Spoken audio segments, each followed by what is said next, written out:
Hello and welcome to the SuperShow podcast. I am your host, Chris, and joining me today, unusual for this time of week, it's Jamie and Jonesy. Hello. Wow, okay. Jamie's doing a silent little dance for all the people listening to the audio-only version. Guys, I just want to let you know that I've been looking at the analytics, and in the first minute, we have a substantial drop off in listeners and viewership. So I'm just going to put it out there now. We're a gaming podcast. Stick around because you might have some fun and you might have your balls tickled. We do talk about gaming news, don't we? All the time, Alex Jones. Talk about gaming news with our hot trash opinions. You've just got to weather the bullshit that comes first in order to get there. Yeah, I mean, there's a lot of bullshit. Mainly us talking about games we've played. Jamie still hasn't said a word. For those of you listening, Jamie isn't actually here. I was trying to see how long I could leave it after that awkward intro. I was caught in a dance. I caught in the rhythm. Caught in the rhythm of the night. Well, there we go. All right, fellas. Well, look, we are a gaming podcast.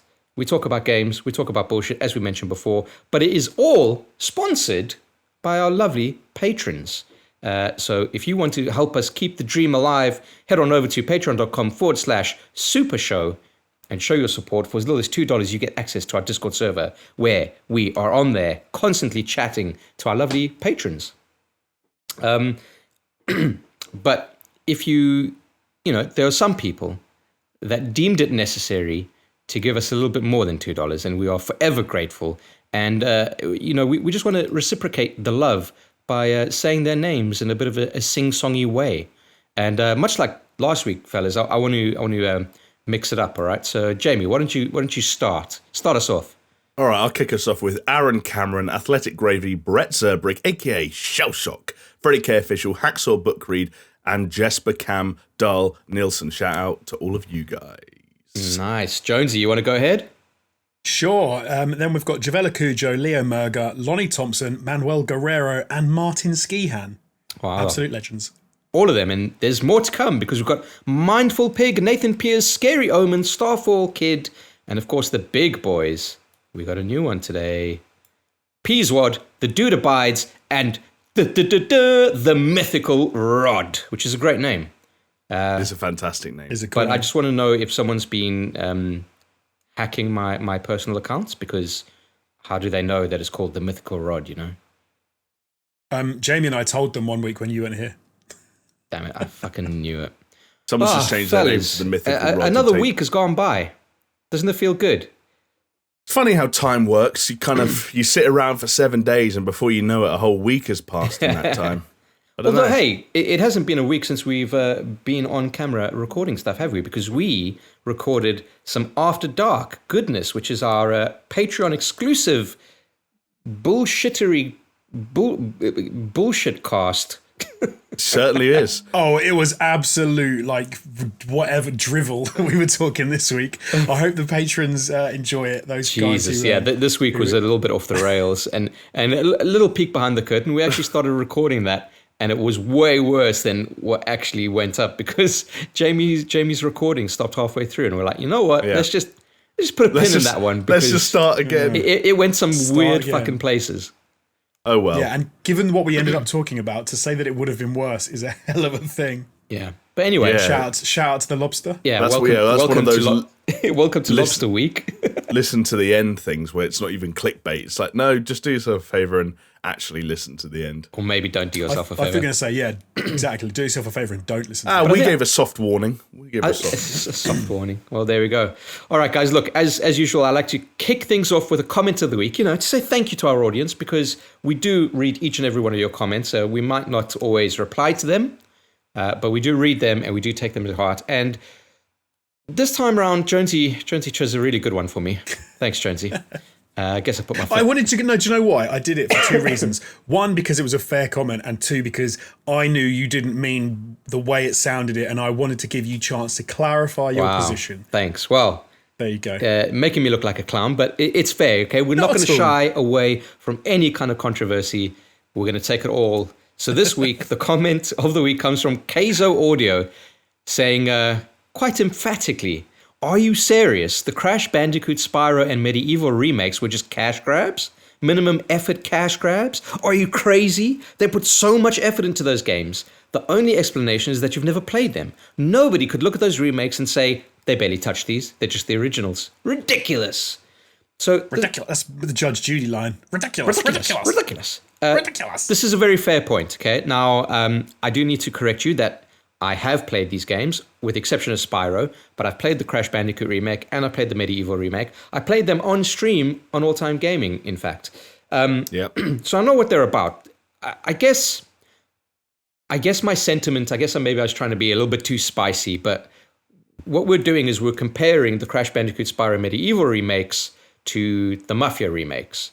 Now, while Crash Bandicoot remake was perfectly fine, I enjoyed it. I did not enjoy the Medieval remake. I see. That's the one that I would say I had more issues with the Crash Bandicoot remake. Wow. Yeah, but your issues with the Crash Bandicoot remake are your issues with Crash Bandicoot. Yeah, it's just shit at it. It's just that it was over 20 years ago. They weren't the same issues. They were the opposite issues. Because the Crash Bandicoot remake looked really good. Like I thought it looked phenomenal, but the hitboxes and stuff seemed to be wrong. They were wrong. But this was a well-documented thing. They were wrong. Yeah, they were bad, man. Like Crash Bandicoot. I'm skeptical. Man. They were off, man. No, I'm not about whether or not they were off. About whether or not that in the filming of one Let's Play of a game that you guys didn't even own and probably played about 15 minutes of, you really had the chance to go, the hitboxes are off. I didn't notice any difference. But hashtag not my Crash Bandicoot. I will recall my memory back to that live stream. And I just remember there was one portion of platforming that Jonesy took maybe an hour to get through, and it was a joy in my life. But it was ridiculous. That is literally the first game I had on PlayStation, and I loved it. And I played the absolute nuts of Crash Bandicoot. I thought it was an incredible game. And you know when you get the games sort of burnt into your memory, right? Yeah. And how good and how enjoyable they are. That for me was Crash Bandicoot on the PlayStation, and then when I played that remake, and it just there was none of that enjoyment taken out of it in the first level, because some of the sections that I remember sort of forming my vision of that game and how much I enjoyed it was gone. Because of some stupid level stuff and some mistimings and some hitboxes that didn't work. And that just sounds like your skills have diminished with age, Alex Jones. It could be that. I think you might be the only person on planet. But that game was universally well received and sold tens of millions of copies, and every Crash Bandicoot fan in the world was so happy with it that they've actually made a direct sequel to Crash 3 in the form of a game that's now called Crash 4, when in fact it's not Crash 4. So I would like to know how many of those. Do you not think sometimes, and this isn't trying to dig you out or anything, but do you not think when you're sat there saying, oh, it was wrong and it was off and the levels were weird and the hitbox was weird, and the hardest core Crash Bandicoot fans don't agree with you, that you might just be misremembering or misinterpreting what you were playing? I would think that if it felt like that, but in the case of the Crash Bandicoot remake, it genuinely felt like there was something easily solvable that could have just been tweaked, because there was no reason why. We're not talking about. We're backseat game dev now. Easily solvable. Come on, lads. Get a patch out. Hold on, don't say come on, lads. Don't bring me into this.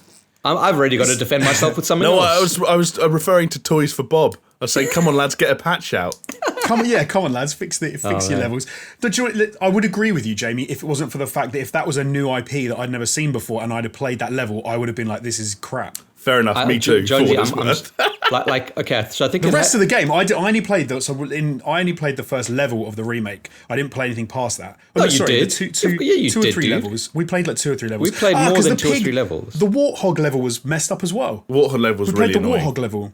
And on that level, we played it a number of times, and we were laughing at the time because because the Warthog, you can't change the speed of the Warthog, you can just go left, right, and jump. And the hog was mistimed with the way that the spiky thing spun and moved up and down, and you could not do it. And I seem to remember that Jamie was losing his shit because he couldn't get through that bit. Oh yeah, I fucking hate that game. I think. Why are you defending those people then? Oh, but I'm just. Your point has no substance. You have been revealed to be a shill for the online crowd. I'm not a shill. No, Crash Bandicoot players. Kaizo Audio is arguing about the comments Chris made about the nature of the remakes. If you want to ask me what I think about Crash Bandicoot or Medieval as games, I'd say I think then They're really average platformers that people have a lot of nostalgia for.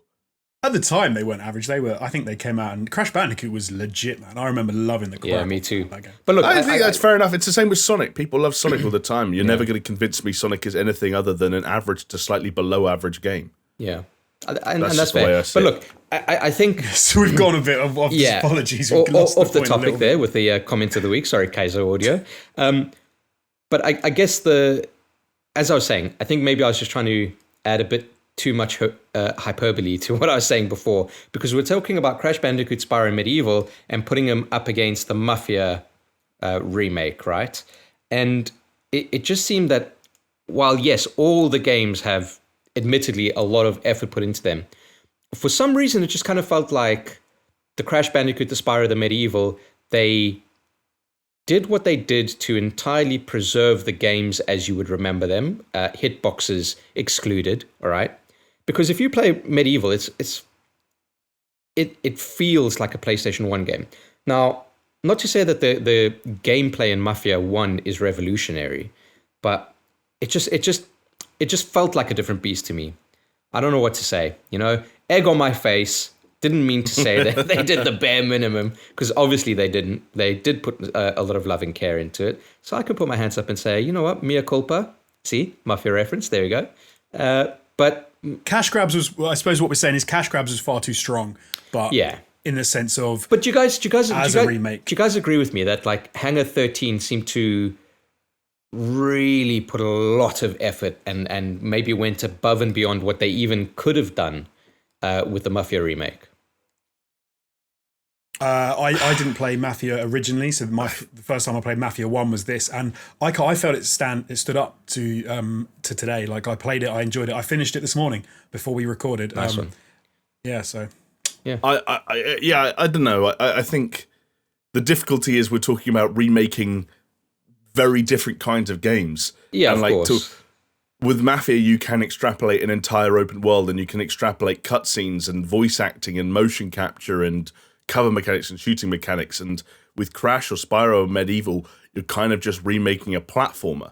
It doesn't matter how pretty and sparkly and shiny you make it look. Those worlds, and those sounds are those sounds. You've got an open world that is just there to serve as a fact of saying, hey, we've got an open world. But what could the people who did the Crash remakes have done equivalent to that? Yeah, no, but this is what I'm saying.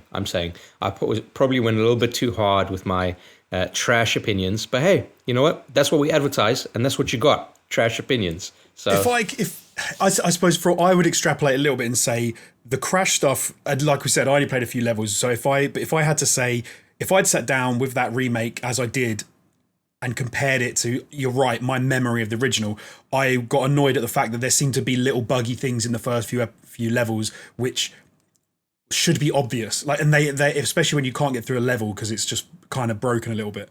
That to me is like a bad thing in a remake, and so that's why I suppose you kind of get that sour taste in your mouth for a remake. I didn't finish it. The rest of it might have been perfect, and so I don't want to say that was bad. I did play some of the Spyro remake because my wife was big into Spyro back in the day, and we got the remake, and she played quite a bit of that, and I played a decent amount of it, and I enjoyed it. I thought that was a cool remake. I didn't come across anything that I found annoying or frustrating. It felt kind of original. It felt a bit clunky, but it felt good. It looked good. Yeah. Yeah. And Medieval, I think I barely played. Yeah. Again, so. But anyway, that's that. I take back some of what I said, but I maintain that it just felt like the Mafia remake. It was just a higher tier in terms of effort put in. I think the polish on the Mafia thing was but I guess effort is a really strange variable to use to determine the quality. Like, that's a really strange thing to tap into. Yeah, but anyway, fair enough. But listen, the Mafia remake, boys, because usually we do a catch up, right? But I don't think there's much to catch up for a lot of us. Wow. All I've been playing is the Mafia remake. I haven't finished it yet, although I obviously finished it beforehand, like when it first originally came out. But for the life of me, up until the racetrack mission and just a little bit after that, that's about where my memory goes. And then it's almost like I've drawn blanks on the rest of it. But there's little pockets, little bits and pieces where I'm like, oh yeah, I fucking remember that. But I'm loving it, boys. You know what I think really makes that fucking game is that soundtrack. It's just so perfect, just suits the mood so well. I couldn't tell you what the soundtrack was like. I'm one of these people that never pays any attention. The soundtrack is so good, dude. When you're driving along at night and it's just those, when it's like raining and shit, like fuck, dude, this is fucking good. So the audio, right? Sorry, I thought you meant the music. Yeah, the music. Oh, what like the music on the radio? I thought you meant like generally speaking, the sounds in the game was spot on. I'm talking about the soundtrack, dude. Like the fucking orchestral soundtrack of the game. It didn't jump out at me. I think if we played you, so not only do you have face blindness, but you got soundtrack deafness. This is amazing. I don't think I've ever met anyone quite like Jonesy did hear the score, but he didn't really register it because he just thought it could have been a little bit better. They didn't put much effort in. Fuck you. there were little glitches here and there, little bugs here and there. The timing of that that violin was a bit off, and the hitboxes on that main theme were all right. The thing, like audio wise, I'd say what stood out to me was the voice acting and all that sort of stuff was on point. Oh, it's so good, isn't it? Even the voices that kind of were off, like the accent sounded kind of wonky, and I don't know if they're right. My favorite is fucking Paulie because he's just got such a fucking ridiculous nasally. It is. But you grow to love them. You grow to like those things about them. They all sound so individual. The writing in that game. Testament to the first Mafia game where it was so fucking good, dude. But the story, though, I was saying to Jamie just before we came on, like I really enjoyed that game, but some of the story beats, I was like, what? Like, what's going on? What do you mean? So I don't want to give things away in case there are people out there who are going to play the remake and haven't played the original, but there's a few bits where they just seemed a bit dumb. Or it seemed... So I'll give you an example, but I won't specifically say it. There's a bit where they sort of set you up for a mission and they're like, you boys are going to go down and you're going to get him as he comes out the front of the club. There's going to be people all about. And I'm thinking Hitman style crowds. And so it is a remake, obviously, so maybe it was my fault for thinking this. So I'm thinking crowds of people, like all these important people are going to be there and we're going to do this big mafia style showdown. And you get to the theatre and there are three dudes. And there's like the dude you're supposed to hit, two of his bodyguards, and that's it. And then they get in a car and drive off. And I'm like, wow, that sort of let me down. But then the other stuff. Maybe it wasn't maximum effort for the Mafia remake. But I always wonder with remakes, like, are they going to increase, say, the number of cars that are present on the roads? Are they going to improve, like, the how many people are walking down the streets? Do they change that, or do they just reskin it and make everything look better? Like, I don't know. I thought they would do that sort of stuff. But you know what I think they did really well, though, in terms of that, is collision avoidance in the AI of the other traffic that's on the road. For some reason, like, I hardly ever crash into other cars. And it's fucking... I hated the way that when you were driving past a turning, a car would just turn in front of you.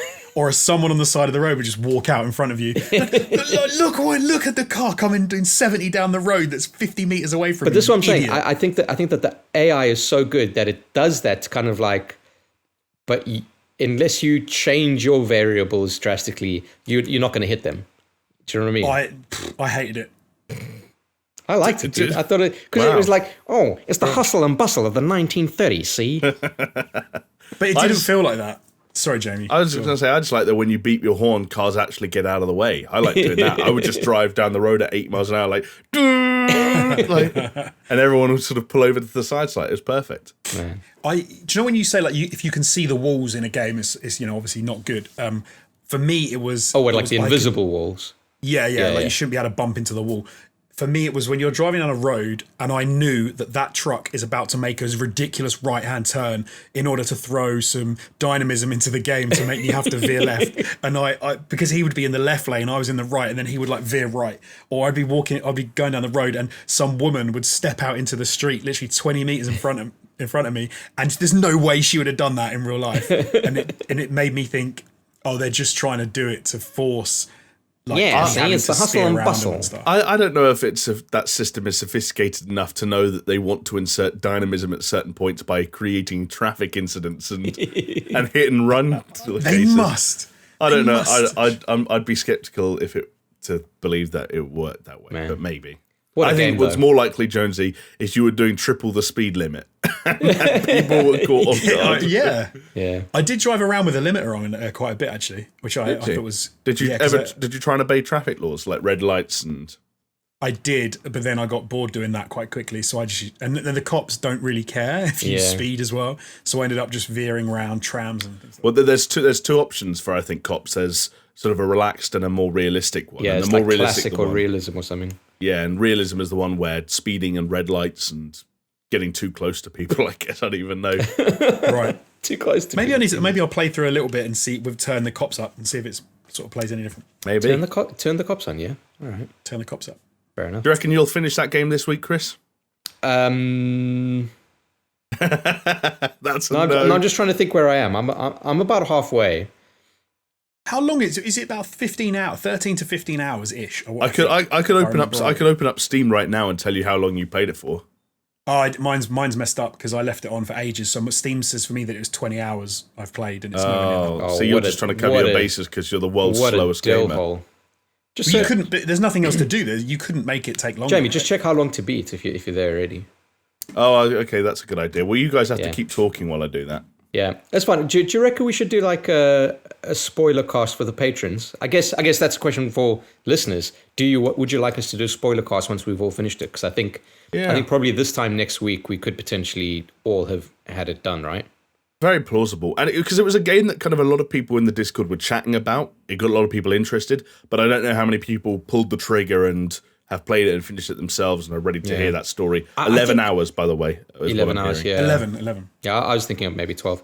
I just think it's, I wonder. I haven't really heard much about the uptake of the game. I mean, obviously we know that the reception of the game has been pretty good.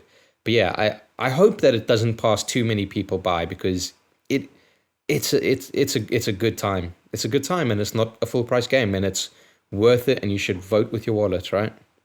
It reminded me that I love that third person, single player, not too expansive and open world, like story driven game. And especially when it's like 10 to say 15 hours, that is a damn good. If you get a good game that fits into that time frame, it is damn good and it's completely finishable and it feels like a really good length. Well, it's all about the compelling characters and great story, right? Like it keeps you kind of fucking hooked.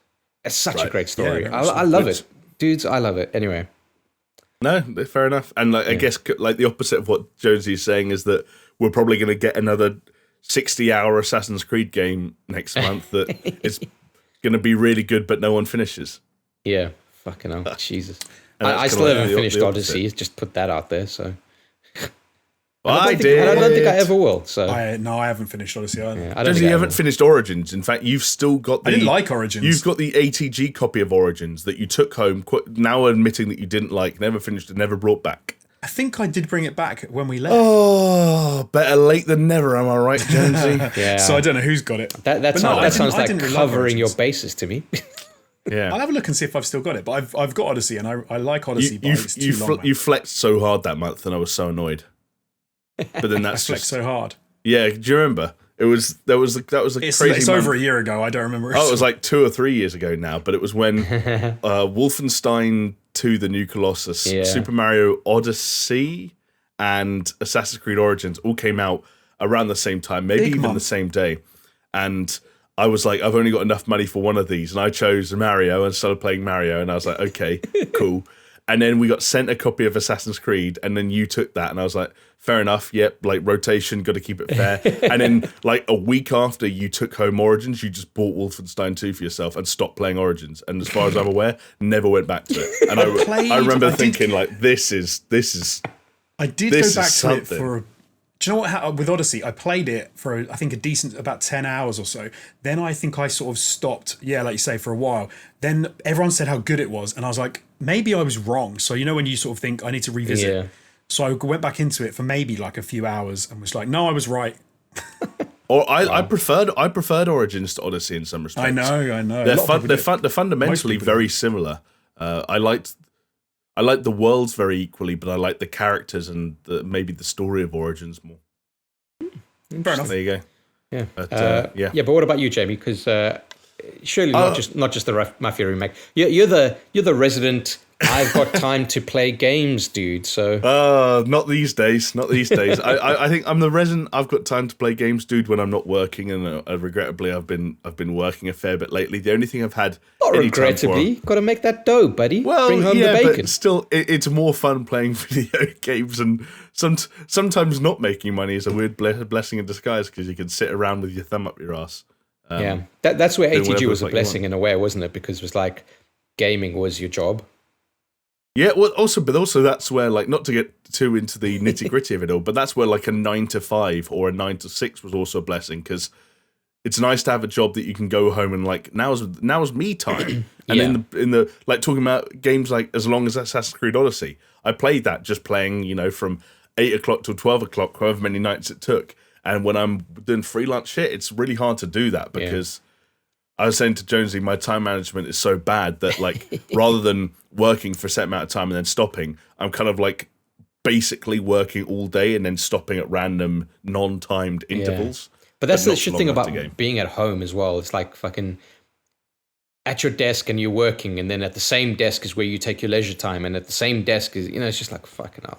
Oh, yeah, and then you get up at the end of the day and you're like, why do I have a bad back? And it's like, well, you haven't moved for 12 hours. That might be one contributing factor. Yeah, but anyway, the thing... Sorry, Chris. No, go ahead.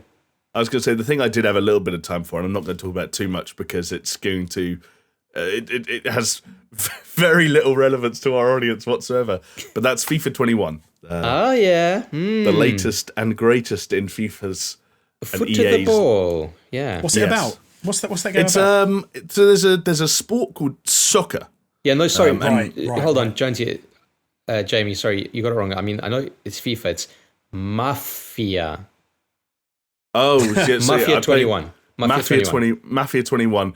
I mean, it's just basically just a reskin of Mafia guys. They just updated the Mafia rosters and put more microtransactions in there. Paulie joined the LA Galaxy. It's just the... FIFA is a game that I always like every year. I'm like, should I play a bit? And then I'm like, nah. You know what? I reckon from what I saw previously with like the squads and everything, if you're kind of even semi into it, but you've got enough people who are interested in it to play like online leagues and stuff, that would be fucking cool. Yeah. I mean, the funnest game mode in the game for me, and I haven't done this yet on FIFA 21, but I will do soon, is a thing called Pro Clubs, which everyone knows Ultimate Team. That's the card trading shit. That's where all the money goes. That's the microtransactions. That's what they put the biggest emphasis on. Pro Clubs is basically a thing where you create a fictional club, populate it with your friends. That's what I was talking about. Did I say Ultimate Team? I meant Pro Clubs. No, I think you. I don't. I just think. You were. This is what you alluded to. Yeah. And so it's basically like, if you have 11 friends, you could all play one position on the pitch and have your own team going up against other people doing the same thing. And it's realistically, like, Alex Jones, it's like virtual sport. Some might call it an electronic sport, or they've taken a real art form. Otherwise known as an e-sport. Yeah. They've taken the sort of the game of soccer, the sport, if you will, of soccer, and digitized it for the modern generation, the current day audiences. Jamie, did you ever look into that Burger King Stevenage thing? What was that? I remember you referenced it. I can't remember what the thing was. I think it was true. It's Burger King sponsored the. I don't think was it Stevenage. It was. That's what. So I live. Oh, okay. The closest sort of pro team to where I live is Stevenage Town FC, and someone shared a story with me, which was effectively that Burger King wanted a funny, cheap, interesting way to get their branding into FIFA. And so what they decided to do was to find a low league team, and they found Stevenage, and they support, what do you call it, sponsored the club. Yeah. So they had the shirts say Burger King on the shirts, and it was all in order because they knew that they would be in FIFA, so that they ended up having them in FIFA, and then they would get people online to play as Stevenage, put a whole load of amazing players into the teams, and then get them really high up the league tables. And then people all over the world were like tweeting and showing pictures of their Stevenage team. Because they ran like some competitions or some shit, isn't it? Where they were like, oh, if you place high with Stevenage, like you could win like fucking whoppers and shit. It's such a funny, interesting way to do it. But I'd never heard of this, and I live like 3 miles away from their football ground, so I was quite surprised when I saw it. But interesting. Yeah, in fact, there Goes was to show there's no crossover between FIFA and gaming, like in any sort of. But I did another weird crossover, but like this is my only opportunity to talk about football and try and relate it to our audience. So this might work. But did you guys hear about Wrexham? No. Wrexham Football Club. So Wrexham, I believe. I might have to look at a fact check myself on this on the fly. I believe Wrexham are like a Welsh club, but there's a weird thing in England where Welsh football clubs can play in the English system. But for anyone wondering, they're in like the 5th tier of football. So if the top tier is your Chelsea's and your Manchester United, Arsenal, Liverpool, blah, blah, blah, Wrexham are down the 5th tier. The other day, how many tiers are there? Oh, I mean, indefinite, because once you get past 5th tier, I think is a technically like semi-professional or like non-professional. And so if you want to be hyper-literal about it, you can keep going down until like... Which tier is #United? Oh, that's a good question. I actually don't know. I'd have to look them up. #United, for anyone wondering, are a football club that are essentially born from a YouTube channel and have gained some notoriety recently because we're getting too in the weeds here, I'm sorry, people are going crazy. There's a domestic competition in the UK called the FA Cup, which is notable because teams of basically any stature are able to qualify and get a place in the FA Cup and work their way through it and potentially eventually play against a big side. So you end up getting a thing where like Liverpool are lining up against a team of part-time footballers who are like dustbin men in their free time. And #United have been doing fairly well in the FA Cup so far this year. They, Chris, are in the Essex Senior League, which is... Is that like old people? Like grey-haired people? No, I think it's just called the Senior League. And these are all like YouTubers, right? Like... Yeah, it is level 9. It is level 9 in the English football pyramid. Wow. They refer to it. Okay. League pyramid. All right, anyway. The thing I was going to say is Wrexham, Wrexham have been subject to a takeover bid by Ryan Reynolds and Rob McElhenney, the guy I from... saw that. That's what it is. Yeah. Yeah. Apparently they're looking to... they're proceeding in talks to take over the club. I don't know if there's been any updates since then. They would invest up to £2 million in the club as well. Man. I just thought that was a weird pairing and a weird... The football-willing world and the real world. I don't know what you call it coming together. It's just that I find like... So I'm not too into football unless it's the World Cup, right? Then I get really into it for whatever, God knows whatever reason. But I always find it fascinating because you pretend you spend a week or two pretending to be German. That's why. Yes, I do. Yeah. I love talking about saying the Ryan Reynolds thing. I just had to check, but I remember that Delia Smith, the TV Norwich. chef, owns Norwich City.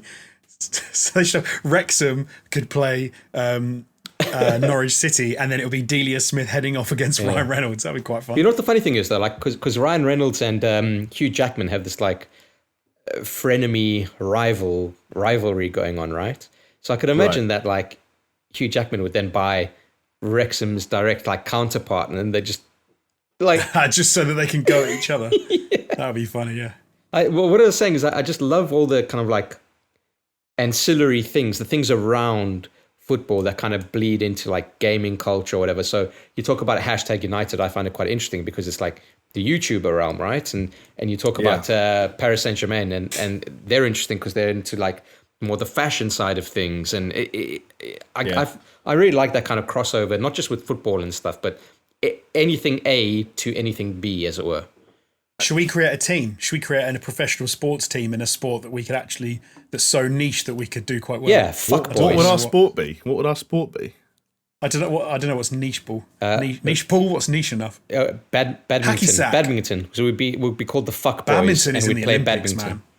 Badminton's in the Olympics. I think that'd be tough to get into. We need more niche. In the comments down below, if anyone knows of a niche sport that needs 3 people, all right. We can stretch to 4. What's the most niche sport you guys can think of? I got one. Have you ever heard of JLI or JLA or whatever they're fucking called? No. So it's a JAI as one word, so J, and then ALAI, I think. So it's a sport where you've got this like wicker basket that's really long and curved, and there's a ball in there, and you kind of like chuck it over. Did they use that in like a Jackass film or something to throw oranges at each other, or maybe in the series? Maybe wasn't that lacrosse though? No, 'cause I know it was definitely a big curved, almost like claw that comes off the end. That's Jayalai or Jaya. I'm Jayalai. probably fucking butchering the pronunciation there. I actually played a sport at school very briefly because I went to a school that had a lot of sort of really old infrastructure, and one of the things were these courts devoted to the sport that's not really played that much. There's a thing called fives. Fives. And it's essentially squash played with your hand. Handball. Don't they call that handball? Handball, well? yeah. I mean, it might be, but the version of it that we played was called fives, and you wore a big glove. You literally wore a big glove and you smacked this ball. The first one would always have to go, if you imagine a right angle, go off the right wall and then the back wall. And then once it came off the back wall, it's in play. And you have to hit it against the wall. It can only bounce once. And there's also a wooden bar on the wall that it has to be over. You can't go on. So it's kind of like squash. Kind of like squash, but you can also play with pairs. You can also play 2-on-2 with like a front court and a back court. Yeah. This sounds like a crazy sport. It was kind of fun. We just had those courts, so like you could play fives if you wanted to. It's a weird. Yeah. What about you, Jonesy? What's the most obscure sport you know? I don't think I know any obscure. Maybe like elephant polo. I don't know where we're going to get some elephants from. Oh, you got to go to India. I guess so. Yeah. India. It wouldn't surprise me if you told me you were a polo player at some point, Jonesy. I don't know why. I did do a polo experience. There it is. Thing. A polo experience. Yeah, which was completely it was ridiculous. So, because it was like me and my brother and a mate, we all went and did it, and we were like guys going, yeah, we're up for it, because all of our respective wives, girlfriends are avid horse riders. So, and we went with them and two of their friends who are also horse riders. And then they were like, right, boys, we're going to teach you how to ride a horse. Now play polo. And they're like, let's do boys against girls. Ridiculous. That's mad. That's madness. It's like outrageous. Man, I think I've ridden a horse maybe 3 times in my entire life. And I think that's 3 times too many. I just don't. Polo was wicked. I just don't think that men are anatomically built for fucking riding on a horse. It's like doing like a little fucking walk around on a fucking pony is one thing. Doing a fucking gallop, that's like properly squashing your balls constantly. Because I don't know if Jamie, I don't know if you know, but the technique is that you need to kind of like lift yourself off of the horse as it's galloping, but like rhythmically. And not as it's galloping. You don't do that. Or is it cantering? Or I don't know. Some fucking trotting. If it's trots, you do something called rising trot, which is when you do. So you go up and the horse goes up. Yeah. Cantering and galloping, it's a lot. The horse's body's actually a lot more level, so you can ride it. So you can stay in one position. But yeah, trot, you've got to move. Mate, otherwise it slams. It's like this. It slams. Yeah, it's exactly like that. Now imagine just taking like two overly ripe tomatoes and putting them between your legs, and then just going like this on your fucking chair. You can imagine the sensation. See, I don't want to imagine the sensation. Not least of all because I didn't even have to go horse riding for a comparable. Hello. How much did that one cost you? Basically, Jamie? No. Come on, lads. We don't talk about that. Was this around the back of the Tesco? No, this is the Chinese massage parlour. This is back in Soho. Did you get a Chinese massage parlour? Can I just realise how this is like an after dark? How far off of games have we gone? Anyone still listening? Stick with us, or if you're watching, because there is gaming news coming by. PlayStation, PC news, it's all coming. All right, just ride the wave with us, okay? It's almost like involuntarily taking drugs. You just got to like let it wash over you. Let it wash over you. Yeah. Isn't that like being drugged? Isn't that illegal? Involuntarily taking drugs is like being drugged. Don't worry about it, Jamie. Finish your story. And we'll get I was just going to say that I believe it or not, I have been to the gym at one point in the last like 2 years and stuff like that. And I got on an exercise bike, and I realised very quickly that you're not meant to, or either you're not meant to, or at least I'm not meant to go on an exercise bike in this kind of state. Because I got off after like half an hour, and I was like, what the fuck is going on? And without going into full-on After Dark territory, maybe we have to retell the story another time. I think I know what you're going to say. I got pins and needles in a place you're not meant to have pins and needles. And I was like, it is numb. What is going on? Will it fall off? and I was very frightened. And it was, do you know what's weird? Pacing around a gym, trying not to draw attention to the fact that you're trying to let the blood return to a part of your body that you're not meant to. That does happen with bikes. That does happen, yeah. Yeah, because it's the shape of the seat. But also, for anyone who doesn't have one, when that thing is numb, you don't know what it's doing anymore. Does that make sense? It's off around the corner flirting with people. Does that make sense? So you don't you've always got some kind of idea of how it's lying, and like you don't have an idea of that anymore, and it's like it's very trippy. Anyway, FIFA 21, 6 out of 10. And there we go, brought it back around. Nice. Oh my God. That is the catch up. Should we do some news? I mean, I kind of don't want to now. I just want to talk about.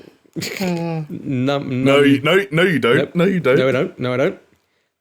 Okay, that's what patrons for. People I'll tell pay you what, for boys. that shit for some I'll tell you what. Okay, 40 minutes into the into the podcast. Let's get to the news. Go on, Way. Go on, Jamie. Give us a jingle. I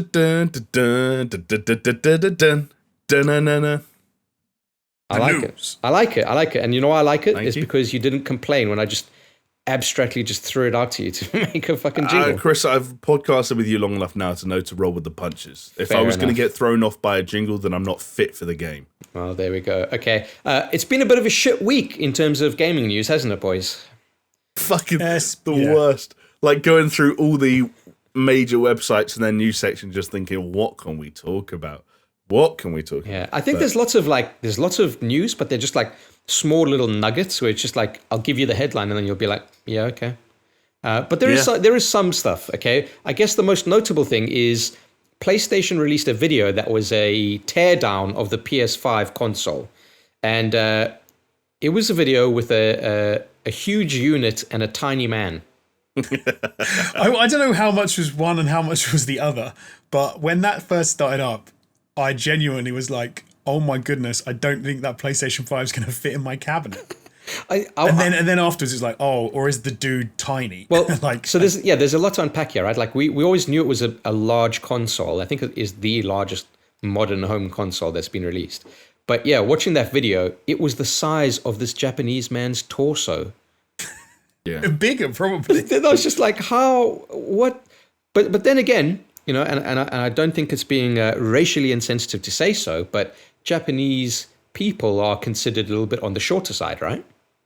I think average heights are a thing. You can root something like that in statistics. Yeah, sure. You know, but yeah, did a bit of a teardown, which was pretty cool. Like the panels came off. There's a cool thing with the base where it's got a little compartment and you put the little nut in and it closes it and you hook it around the back and all this bullshit. Because from what so the base, as when I'm watching it, I was trying to figure out like what they're actually doing. So the base comes off the bottom if you want to lay it horizontally, and then the base screws on to the sort of what would be the side, doesn't it? And then you can mount it. That's how you mount it horizontally. So you can't just lie it on its side. No. Well, because it's all fucking curvy and swoopy. I mean, I'm sure you can, curvy. But not really what they want you to do with it. But dude, you just skated over something there. What?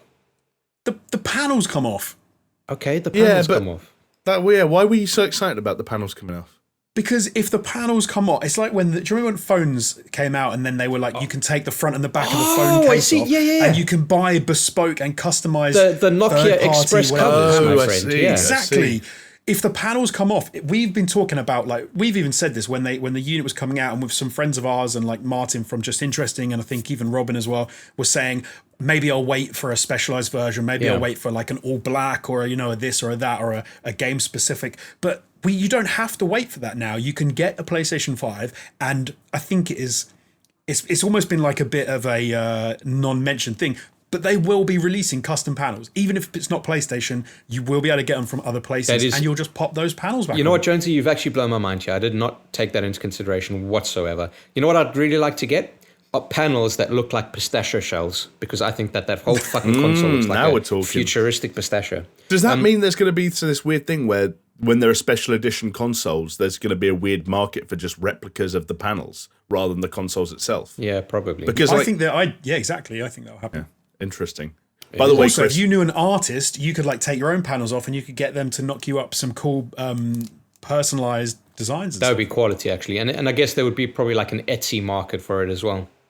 It probably would be, yeah. because all you'd really need to do is learn what the connectors are, and as long as it fits in and doesn't affect airflow and Oh, dude, whatnot. guaranteed someone's going to take that shit, fucking do a 3D scan of it, and then release the schematics on a fucking thing. Ooh, 3D printing. I never considered. That's really exciting. But I will say one thing that really fucking impressed me.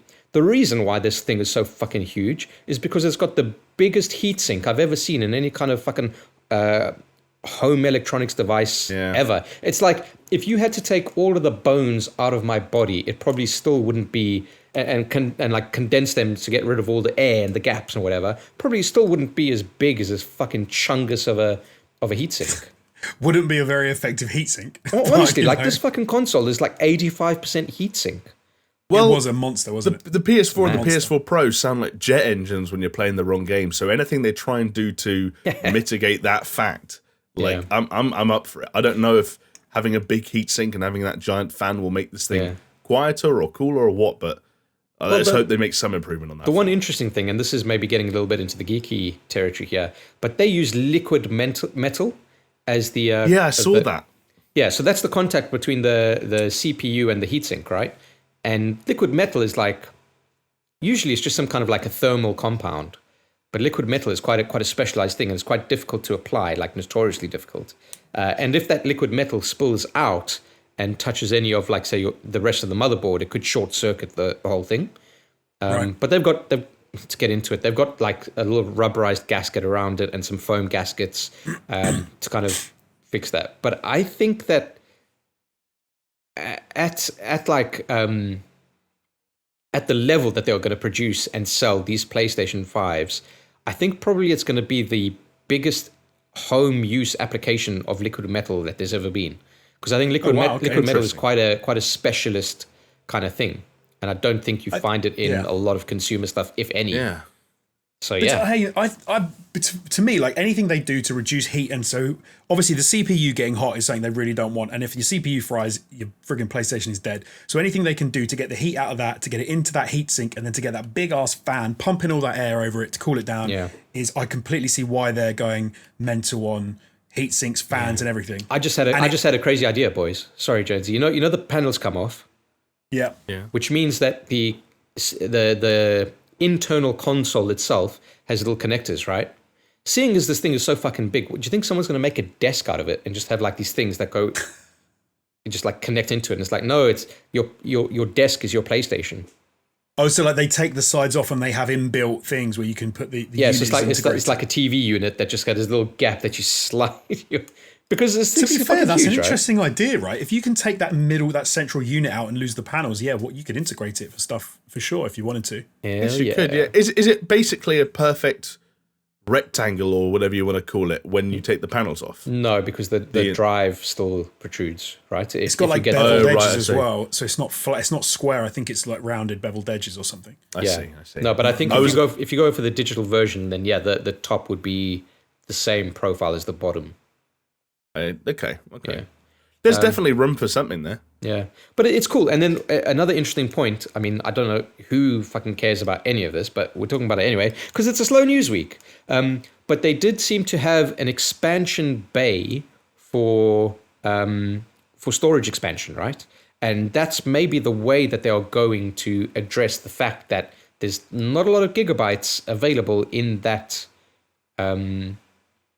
console.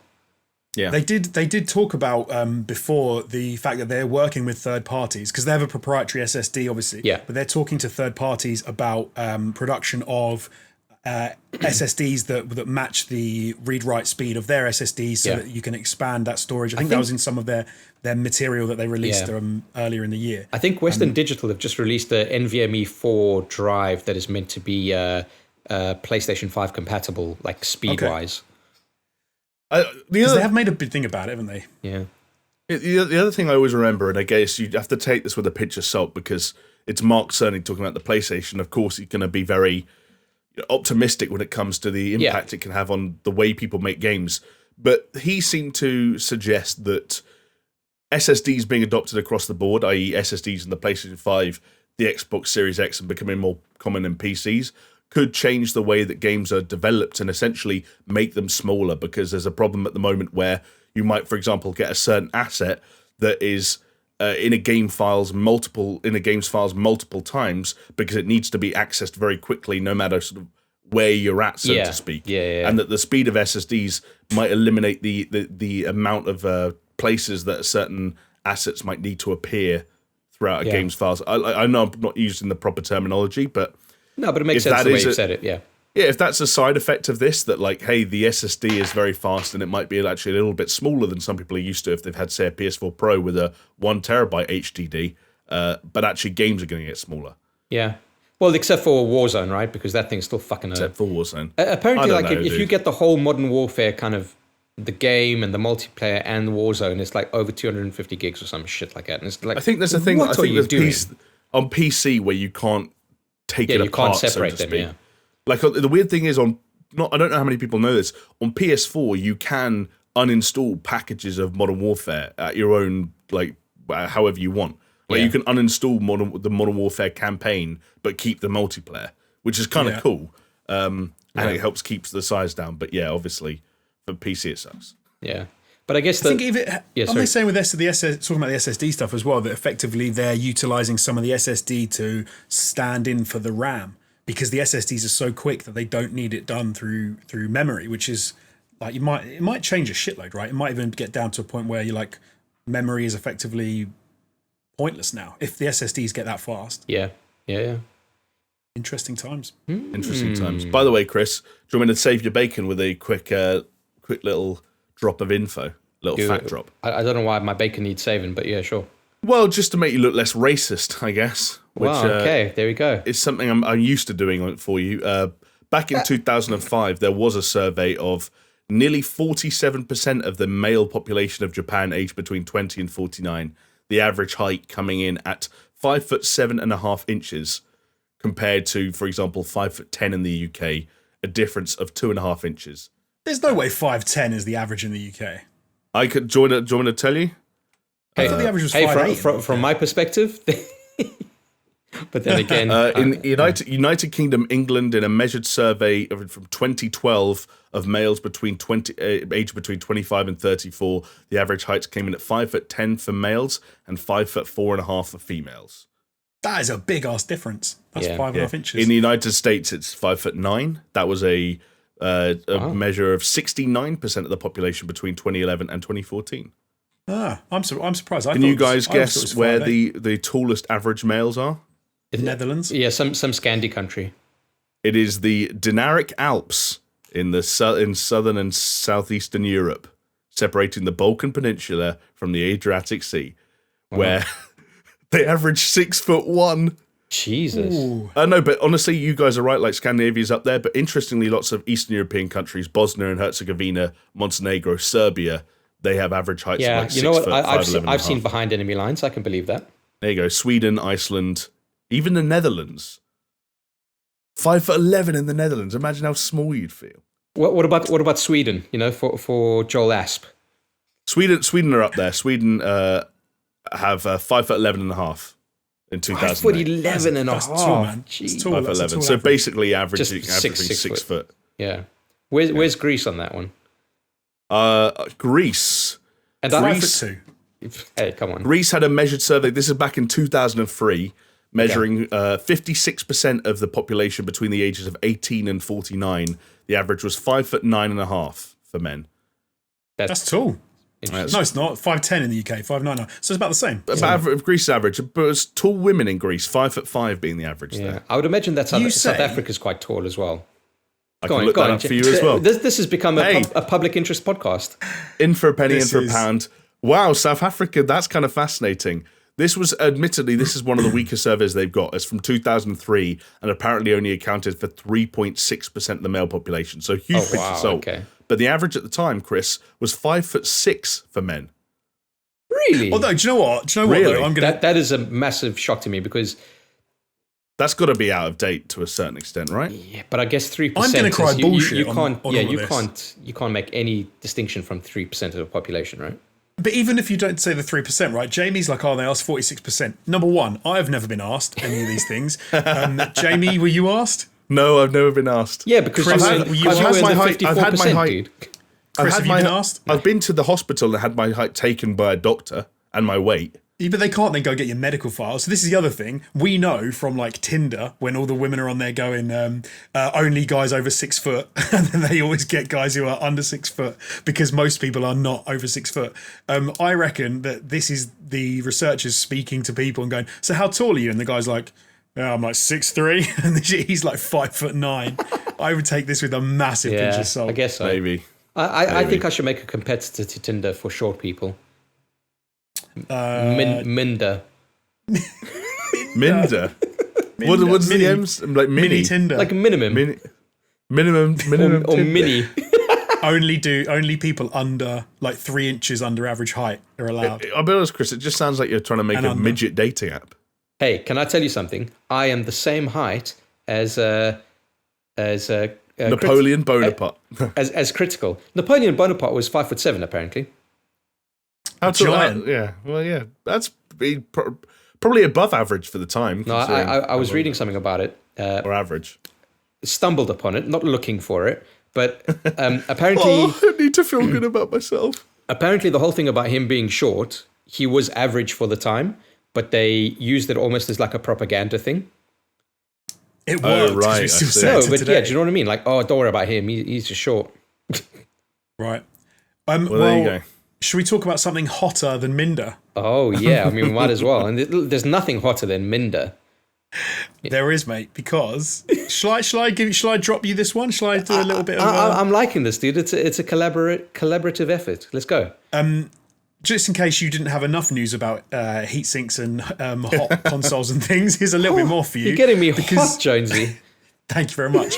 So obviously some hay has been made about the fact that the PlayStation 5 is a big old unit and the Xbox Series X is actually quite a tidy, small, nice little form factor. It's not small, but tidy box.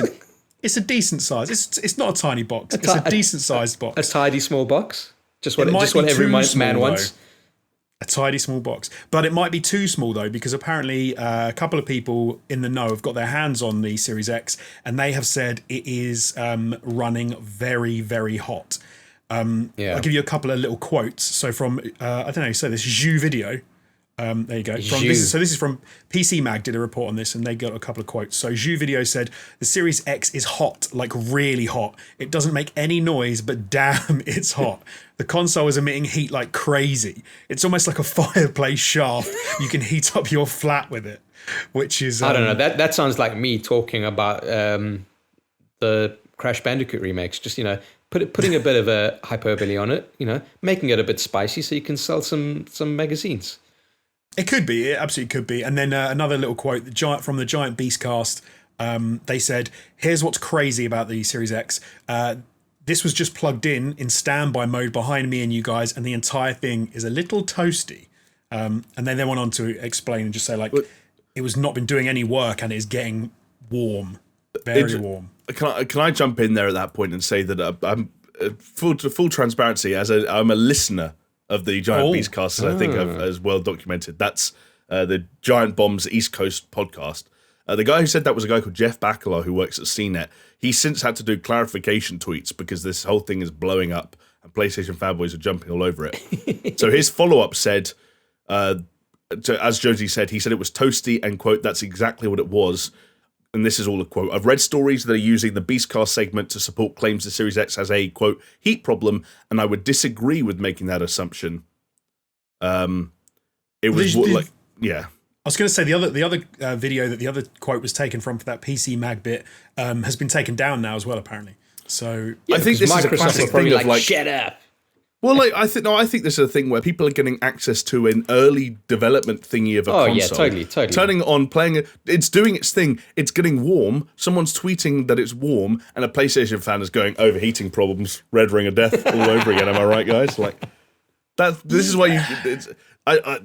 As much as we're all trying to put a damper on the console war, it does still rage on, and each side will look for any opportunity to poke fun at the other. Yeah. That's true. Although I will say there is one of us here who is the first to say, whenever we say, well, it is it's a beta, so it's not the final version, who often says, yeah, but it's a beta, so that means it's finished, it's made. You're not going to change it now. Fair enough. JB just said, no, come on, guys. They've got access to early builds. I actually agree with you, and I'm going to retract that previous statement. Although this isn't the final retail version of the Xbox Series X, I'd be surprised if there were any differences in terms of the amount of heat generated between this model and the final retail product. I concede to that, Jonesy. You're right. Although, in your defence, I will say these are two instances that I found on PC Mag, and as you said, like the guys from Giant Beastcast have sort of clarified and said that they weren't saying it was really hot. And if there was only a couple of stories about it, then you could almost say that you'd expect more people to be talking about this who've got their hands on it if it was a real issue. I haven't seen many other people, many other quotes being. Well, I will say this though, like, okay, not on standby, but if you've been watching your TV, because we've all got flat screens, right? Like, fucking who doesn't have a flat screen these days? Put your hand on a flat screen after you've been watching that TV for 2 hours. I'll put my hand on my monitor. Yeah, dude, like that. Like, it's warm. Like, shit gets hot. Shit gets hot, dude. Like, fucking hell. I can tell you right now. I'm going to tell you. How hot my graphics card Oh, is here we running, go. 'cause I can do it. Here we go. Right, How'd you? I'm not even going to ask. I'm just going to let you do it. So my GPU is currently running, and I'm only using 10% of it apparently at the moment, and it's running at 56 degrees, which is warm. Yeah, 56. The other day, Yeah. full tilt, it was at 75, I think. Yeah, dude. Like a Core i9 processor can easily reach like 99 degrees. So I think it could just be that the way that they've constructed the heatsink and the fan and everything, because I think it could just be that you're getting more of that hot air. Well, it's got a heatsink, it's got a vapor chamber, it's got a massive fan on the top. But I think Jamie's right. Like, chances are these are probably like pre-production units. No, I actually think this is actually a little kind of a bonus feature that Microsoft have slipped in for fans. And they know they're launching a console at winter, and they thought the idea of a nice, warm, toasty console will, save people money on their heating bills and whatnot. And they'll patch out with a new piece of firmware when the summer rolls around. And actually, I've heard that the firmware they're planning for next summer will actually make it run at sub-zero temperatures and actually. It would be an extremely cold console. I also heard there's going to be it's aircon. Yeah, I also heard there's going to be a Valentine's Day BIOS update where it sucks you off. So yeah, big time. Yeah, well, that's the reason. We talked about how big these heat sinks were. There's a reason you need all that space. Actually, there's no fucking space in that thing. Have you seen that being opened up? Yeah, fucking hell. Like, it's cramped in there. Yeah, but if you guys will indulge me, we'll go for a final nerdy technical spec story before we get onto some like gaming stories, right? Because sure, someone has taken the RTX 3090, okay, like fucking one of the best cards on the market, and if you can get your hands on it, because fucking thanks bots. But someone's taken that card. Now that card has 24 gigabytes of virtual memory, right? Or not virtual memory, like onboard memory. Someone has taken it through the use of various programs, and they have installed Crysis 3 directly onto the memory of the graphics card. Because it can fit. Because it can fit, right? Because I think it's 24 gigabytes on the 3090. And they run Crysis. They haven't just installed it. They've running the game, and the game runs practically flawlessly, all like confined on the onboard memory of this fucking RTX 3090. It's insane. Crazy. That's crazy, man. But I mean, it's. Do you know what? Yeah. I heard what you just said. I don't really get what you've just said. I get that you can install it on the memory on board on the graphics card. But I'm like, I don't. Why does that matter? Installing it on the graphics card, running it off of the graphics card, and having the graphics card run the game and push the graphics and the resolution and the frame rate all on the graphics card. Does that mean you're not utilizing a CPU involved? Oh, I don't know. I'd presume that the CPU is involved, but yeah, like in terms of memory and rendering all the stuff. Okay. Whatever way you cut it, it sounds pretty. Like Crysis 3 is a bit of a hog. I know Crysis, like the original, is the one that gets a reputation, but they didn't, trim much of the fat on those later games either. So, yeah, guys, I've got to check. Okay, so the game runs at 4K at full settings at an even frame rate. An even frame. Does that mean an even number? An even frame rate of 4. Four frames a second. It's an even number. I think manageable, right? Yeah. It runs at an odd frame rate, 7 frames a second. But yeah, No, it's cool. fucking impressive, dude. Have you guys gotten any closer to knowing what your future is when it comes to those cards? I know it's been discussed here and there over the months and weeks, but I think I'll be on a 3080 in the 3080, yeah. future. I think they're cheap enough that 3080 is fucking achievable. But like even the 3070, where they were like, this beats a 2080 Ti. It's like, fuck, dude. Like, even if you go, I still don't know what they meant by beats. Like, I still need to look into more about what that means, because that seems like it's like maybe one or two metrics that they've pulled out, and then they go, it beats it, and you're like, but what do you mean it beats it? That's one of the things, isn't it? That Nvidia's kind of metrics and their way of phrasing that stuff are always a little bit. That's their interpretation. Of certain data. You basically you never go off of what Nvidia says, because they are obviously using very very defined. Benchmarking and blah blah blah. So really, you want to go to your tech users and reviewers and whatever. Yeah. But even so, like from what I've seen, is if Nvidia, and my experience with Nvidia is, whenever Nvidia says X card beats Y card, it's usually right. Where they're wrong is by how much.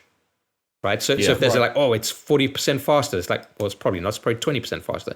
But I don't think they've ever said that this card is faster than that card, and it's not.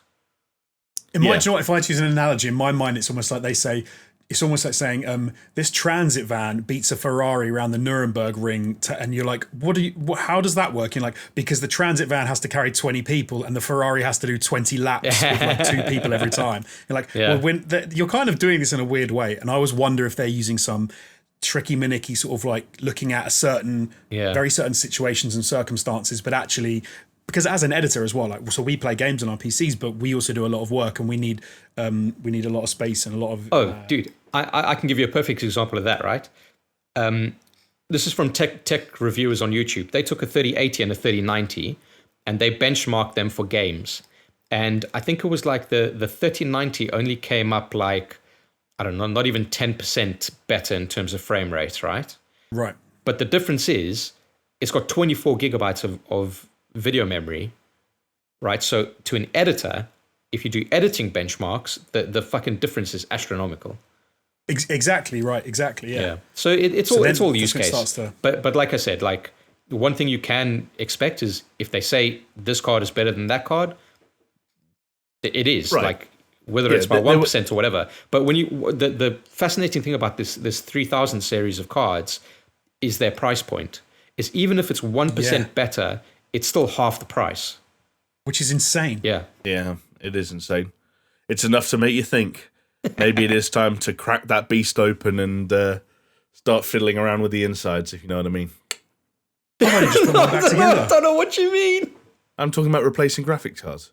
I thought you were talking about replacing Jonesy. I was like, he's right there, dude. No, Jonesy can't be replaced. Look at him.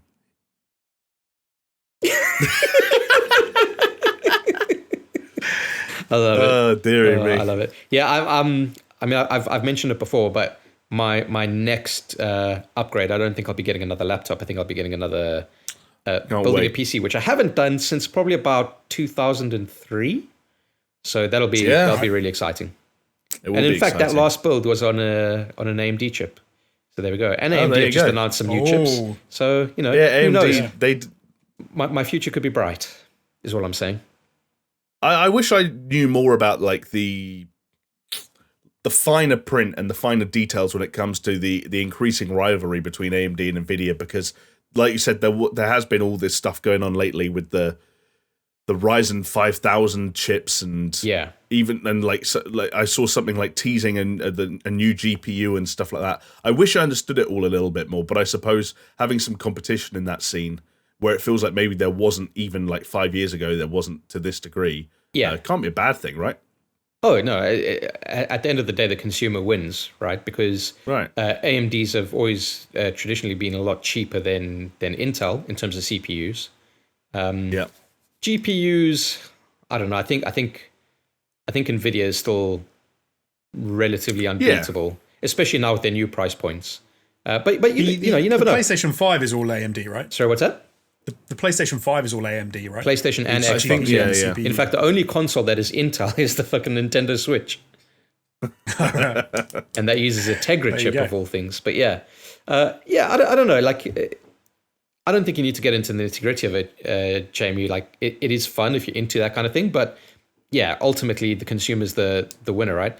AMD have tried very hard for a very long time to get up to Intel's game. And I think Intel have also, for their part, let themselves slip a bit. So the gulf kind of like, there was a time when AMD was just flat out like trumping Intel. This was kind of pre-Core i days. Right. You know, AMD was the first chip maker to break the 1 gigahertz barrier. I remember because I had that card, the Athlone. Thank you very much. But yeah, it's a fun time to be interested in geeky tech shit. But you know what else is a fun time? Ripping someone's face off with your teeth. It can be. I guess suppose so. Yeah, and that is in the running for the best segue ever to grace this podcast, because we're talking about Mortal Kombat 11 Ultimate, obviously, and Mileena coming as fresh DLC. And they're also talking about, you know, the MK11 Ultimate is that kind of like the core game plus that expansion thing. And what they've just promised is a free next-gen upgrade. And there's a new collector's edition. So remember the collector's edition? We got sent the MK11 collector's edition, and it had Scorpion's mask, like this big fucking thing. It's fucking amazing.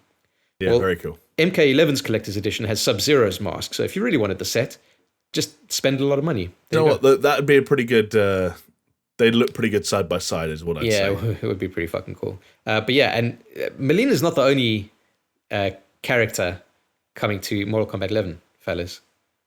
Oh no! Who else is coming, Chris? None other than John Rambo himself.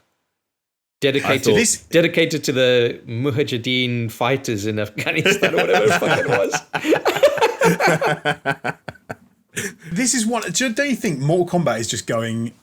It's because they've got RoboCop, they've got Terminator. Yeah. They're going to have Rambo, Predator's in it as well, right? I think in Mortal Kombat 9 was Predator. Predator and Alien and Predator have been in it before. I don't think they're in this one. And the Spawn is obviously in this one. It's like they're just going to end up getting rid of the original characters, and it's just going to be movie characters. It's just Broforce. It's like 3D Broforce at this stage. 3D Broforce. Yeah. First of all, there's nothing wrong with that. But secondly, I think this is always. I'm excited, dude. Like I love shit like this. I love all these crossovers, especially because like you talk about Rambo, you talk about RoboCop, you talk about Terminator. That's my fucking childhood, dude. Yeah. Yeah. It's cool, man. I like it. I think. Do you want to know since? Well, of course they had an entire game that was Mortal Kombat versus the DC universe. Yeah. And now we know they do their Injustice thing. But since MK9, they've had in Mortal Kombat Unplayable, Kratos, Freddy Krueger, Jason Voorhees, Predator, Alien, Leatherface, Spawn, the Terminator, RoboCop, and now John Rambo. So they are weirdly building out this roster of iconic movie characters and horror characters. Do you think they could ever get to the point where they're just like, actually, we've done these characters, we've done the balancing, we can just make a classic movie character fighting game? Yeah, I think they did it with Injustice, dude. Why not? Yeah, I wonder if that's what's next for NetherRealm. That would actually be kind of cool. That would be so sick, dude. Like, who would you want to see if you could pick one that you haven't seen yet? Who would it be? Ooh. Snake Plissken.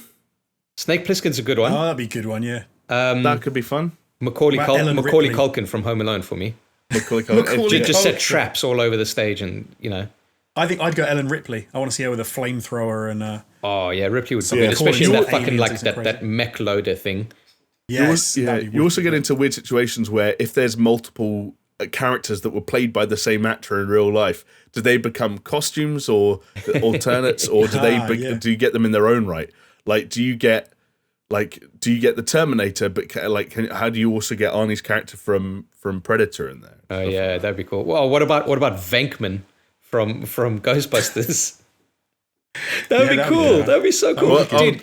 Ivan Drago. Yeah, exactly. They should do this. Rambo versus Rocky. They should do. Yeah, Rambo exactly. They should do an 80s inspired fighter, right? Like all fucking use a VHS aesthetic, and I'd be so down for that. That would be so cool. That would be weird. Yeah. That would be very cool. Yeah, I guess that's why I'm not bummed out, or like I don't know how the hardcore MK fans feel about this stuff, But things like a little John Rambo appearance in MK11 kind of put a smile on my face, at least temporarily. And I probably won't boot that game up again or reinstall it to see how it plays. But when they release the trailer that has his gameplay breakdown and his fatality, I'm going to enjoy that because I think they did a fun job with the other characters. In fact, just yesterday I remembered that I didn't know what RoboCop's fatalities were, so I just looked them up and yeah, that makes sense. Like cool. Of course he shoots someone's dick off. Yeah, that's. I was tempted to reinstall it. I'm not going to lie. Yeah. Why not? I feel like you're more of a fighting game guy than I think I used to be, but I really went off the boil like a few years ago, and I haven't really gone back. But can I tell you why, dudes? Because it's the same with me and Soul Calibur. Like it's actually in this cupboard over here, just sitting there, because I don't have anyone to play it with. I'm not going to play it online because you lose the charm of it. You need your friends around. Like when we were doing ATG, there'd be times we'd just be like, do you guys want to hang out after work and just go down into the ATG sex dungeon and play some fighting games? We'd be like, yeah, we could order some pizza. That'd be cool.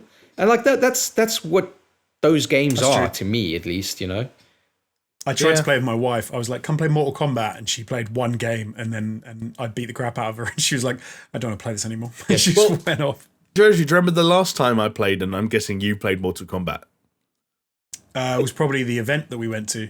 Yeah, we went to Warner Brothers offices to play Mortal Kombat. Was that the Spawn? When Spawn got added, which wasn't really an event. It was just me and Jonesy sat in an office playing Mortal Kombat 11 with a guy sat in the back of the room at a table, not really like watching us, but like waiting till our session was over. And I've got to be honest, I don't know if this is me being too harsh or what it was, but having to sit there for like 45 minutes or whatever it was and just play Jonesy at Mortal Kombat over and over and over again, where each time one of us kind of had to be Spawn because that was the whole point we were there.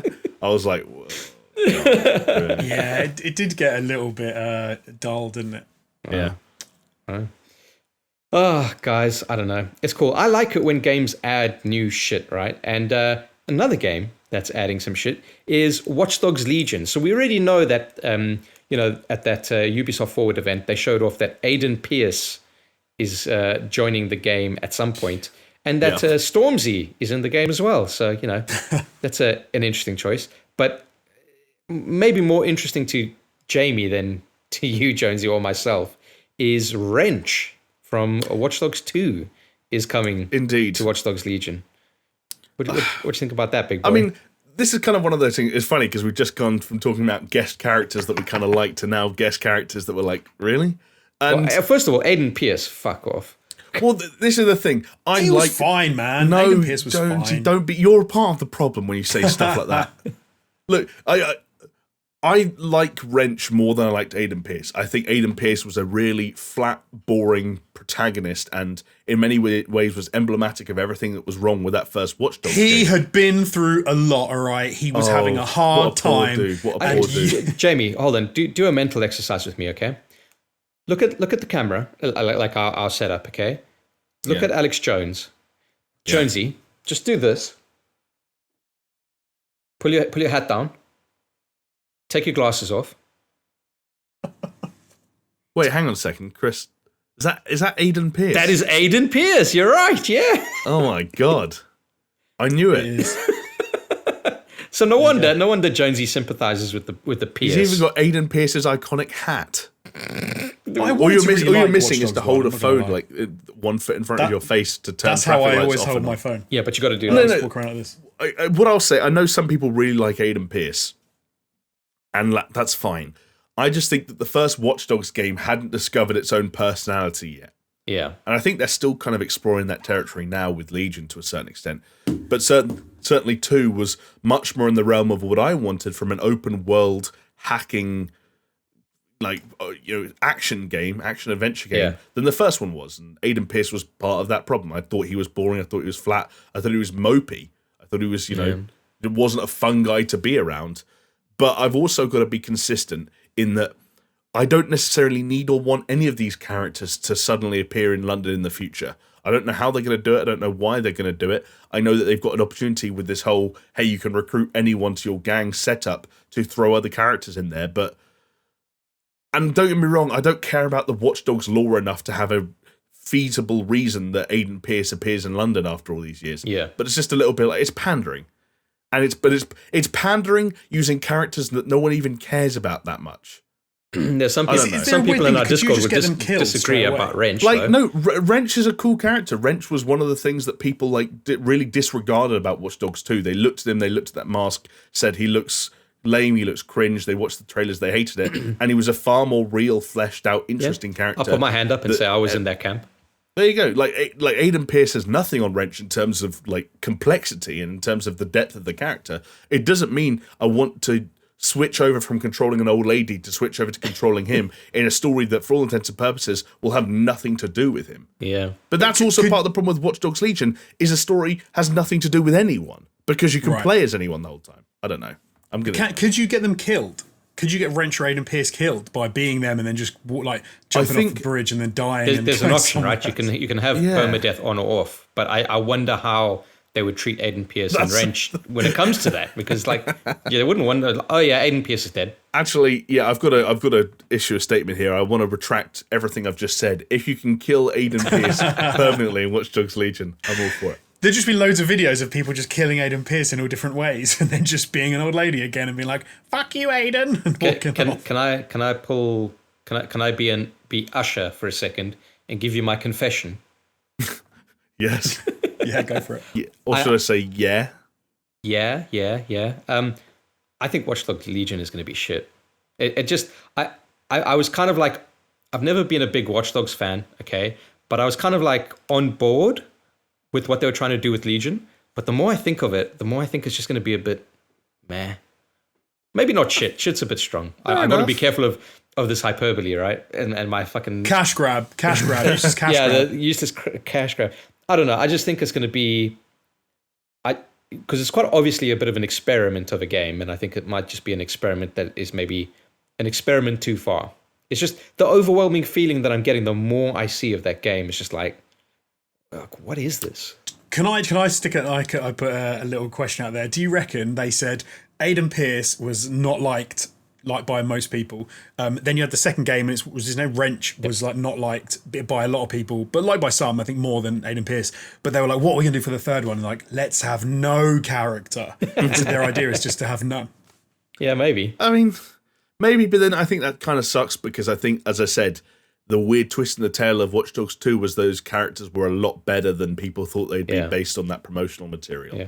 Hey, look, you know what? Watch Dogs Legion proved me wrong. I mean, for some reason, I've always kind of backed Ubisoft. Like, oh right, okay. I've always kind of been like, they just feel like perpetual underdogs in a way, even though they're like fucking one of the biggest AAA fucking studios in the world. Yeah, but, and that they're also kind of scumbags right now. Yeah, at the same time. But for some reason, I just want them to succeed. So, like, fucking pull it out the bag for sure. But I have a bad feeling. I have a bad feeling. I'm ready for another Ubisoft open world game. I feel like I haven't had one for a while. Have you heard of Immortals Phoenix Rising? I was going to say, I'm going to throw it out there now, and I don't know how this is going to go down and how this is going to age, but I think there's a version of our future wherein Immortals Phoenix Rising becomes the open world Ubisoft game to play this winter. Oh yeah, totally. Got to throw that out there now. I think so.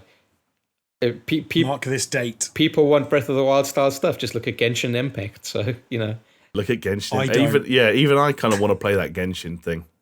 I'll play it with you, if Jamie. I had the time. I don't know if there's any multiplayer. There's a co-op, from what I understand, but I think you have to unlock it or some shit like that. Oh well, it's all free to play, isn't it? I don't know. I'm sitting on about 4 games right now, and boys, I've got to get a move on. I'm just trying to focus on finishing Mafia, which I can do. That's fine. Obviously, I've got Super Mario Galaxy on the go for my streams, and then because I never finished Jedi Fallen Order, and I've got it sitting there on my PlayStation. I want to finish that up. That's one that you could get done, like, it's linear and you could just kind of smash through it. Yeah, especially because like from the ATG stream days, like I know what to do for the first, say, 4 hours. I can breeze through that. But then another one is Ghost of Tsushima. because we want to do that Legends update and want to potentially stream it on one of our streams. So got to get into that. Got to get used to how that game works. Yeah. Even I might have to dip my toe back into the water on that one, because there's some elements of the combat, the timing especially, that I probably want to get down before we do any streaming of it, because otherwise it could be a shit show. Yeah.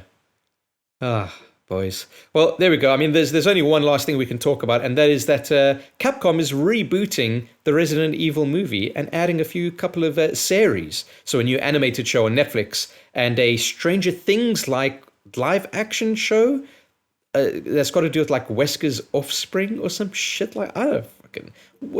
Whatever they're smoking, you know what? I'm down.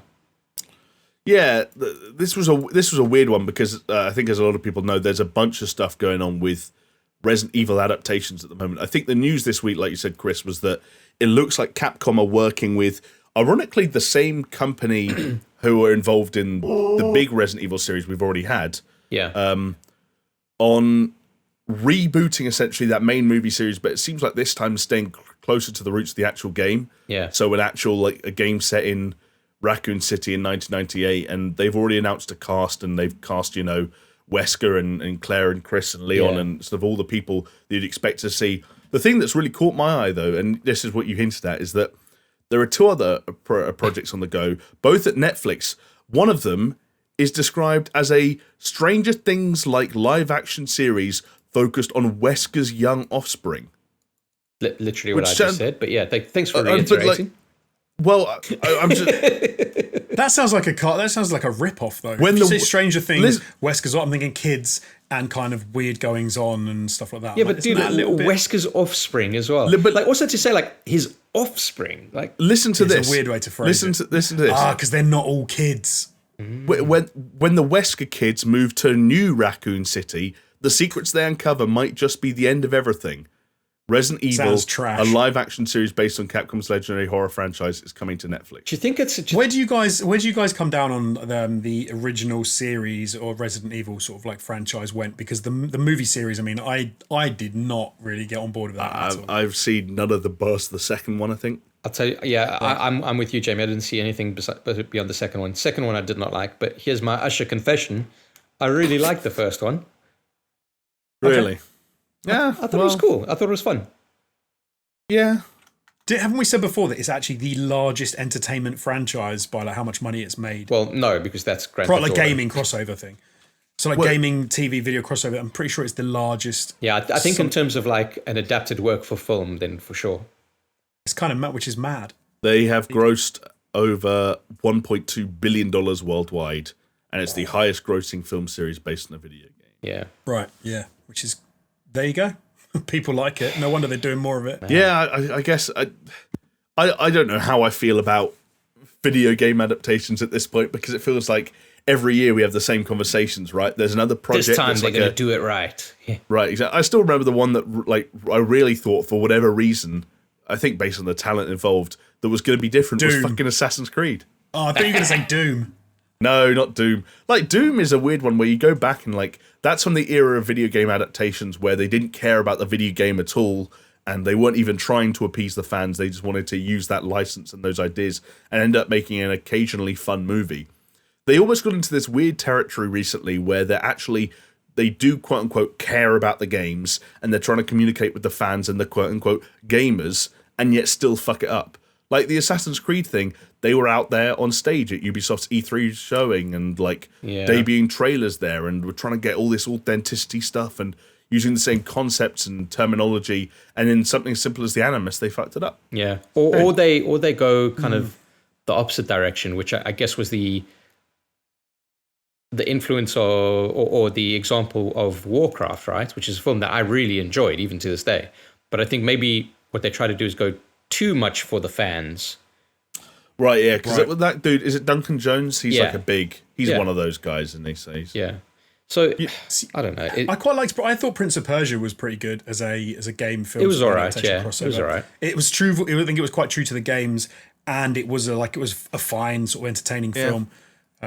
Apparently that the Tomb Raider that came out a couple of years ago wasn't disastrous either. I never saw it. I liked but that. I didn't watch it. I thought that was good. Apparently, it wasn't the Much worst. better than the Angelina Jolie ones. Yeah, they're making another one with Alicia Vikander as well, aren't they? Do you want to know all the announced video game films that have yet to be released? God. Okay, yeah, let's hear it, and let's say if we think that they'll be good or not. All right. Okay, Borderlands. I think that could work. Good. Yeah, I think that could work. That's Eli Roth is apparently directing that one for Lionsgate. As a TV, as like a Netflix show, that would be wicked, I think. These are all films, as far as I'm aware. Okay, we can do television as well, but these are all films. Sure. What's next? Crossfire, which I think is that yeah. massive Korean first-person shooter. Sony have the rights to that. Dude, I just want to play that fucking campaign. I mean, me too. I think the trailer for that looked really fucking cool, to be honest. Give me some Remedy first-person. What's it called? Crossfire X, that version? Crossfire X, yeah. There you go. Yeah, anything with Remedy on it is a big deal. Next up, there's an Untitled Detective Pikachu sequel. That was obvious. Blumhouse Productions, those horror guys, have the rights to Five Nights at Freddy's. Universal have the rights to Gears of War and Just Cause. Just Cause? Yeah, Just Cause.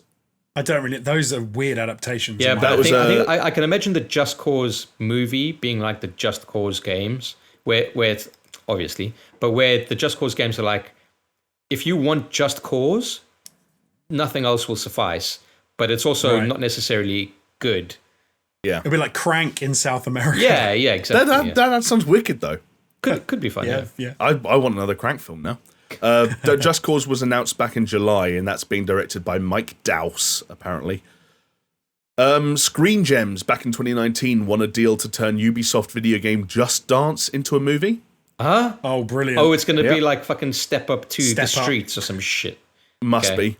Fine. There's, of course, the long-gestated Metal Gear Solid film that's over at Columbia Pictures. I think I reckon that could be pretty fucking good with Vogt Roberts at the yes, Jordan Vogt Roberts. Yeah, I think that could be one that will be incredible or absolute trash, and I've got no way of knowing which direction. Yeah, but that's Metal Gear Solid story in a nutshell, right? Jamie may disagree with me, but I think a lot of people kind of find it either they absolutely fucking love it or they hate it. It's the Marmite of fucking game stories, right? Well, no, sure, but I'm talking about the original Metal Gear Solid game. I think is widely regarded as incredible. But I don't think a film. I don't know if the film's based off the whole thing. I think the film is only on Metal Gear Solid 1, from what I understand. Right. Yeah. So then I think the film is incredible. Will the game be? Sorry, the game is incredible. Will the film be incredible? Like I think it could. It's be hard trash. though, dude, because you're distilling. Like, let's take Mafia Remake as an example. Let's say you could make a really good fucking Mafia movie from that story, but then again, you're taking a 12-hour gaming campaign. Yeah. And okay, half of it is gameplay, but the other half is fucking exposition, and you're distilling it into like a 2 to 3 hour movie. Like it's. I think. Do you know what? I think you could quite easily make Mafia the game into Mafia the movie, and it'll be a cool movie. I don't think you'd have to lose that much story either. Yeah, you could do it. Just be Goodfellas. Basically, it wouldn't. Yeah. I'll quickly rattle off the rest. By the way, these are just ones that kind of haven't gone into production yet. Yeah. So Peter Sollett signed on to direct a Minecraft movie back in 2019. Yeah. Greg Russo agreed to write a Space Invaders movie also back in 2019. Mental. F. Gary Gray was announced to be developing a Saints Row movie back in 2019. Columbia Pictures are working on a Watch Dogs film, and also Sega are developing a live-action adaptation of Yakuza. And then the final ones, so these are ones that could be sick. That could be absolutely wicked. But then these are the ones that are real and are like filming right now and will be out soonish. Untitled Resident Evil film, which we just discussed. Mortal Kombat, Tomb Raider 2, Sonic the Hedgehog 2, Monster Hunter, which I think has had a trailer very recently or something like that. Yeah, and with Mila Jovovich again. Yeah. Thanks, Capcom. And the Tom Holland Uncharted. And you're forgetting the Super Mario Brothers. Wikipedia's forgetting it, but yes, you're right. There's absolutely an animated Super Mario Bros. Film coming out in the next couple of years. And even though nothing has been said, what? Sorry, they separate out animated. And yes, there is 2022 Untitled Mario film. And then, of course, the big news at the time, but it hasn't been spoken about since. Do you remember fucking J.J. Abrams and Gabe Newell went out, had his fucking press conference talking about games and movies and stuff, and at the end of it, they said, yeah, so we're going to make a Half-Life movie and we're going to make a Portal movie. and then no one ever heard about that ever again. I don't know what the deal with that is. That sounds like just something to say, though. Like, at some point in the future, we will do this. Like, yeah, but it's like the whole fucking Half-Life 3 fucking effect, right? Slap Half-Life on it and it'll just never come out.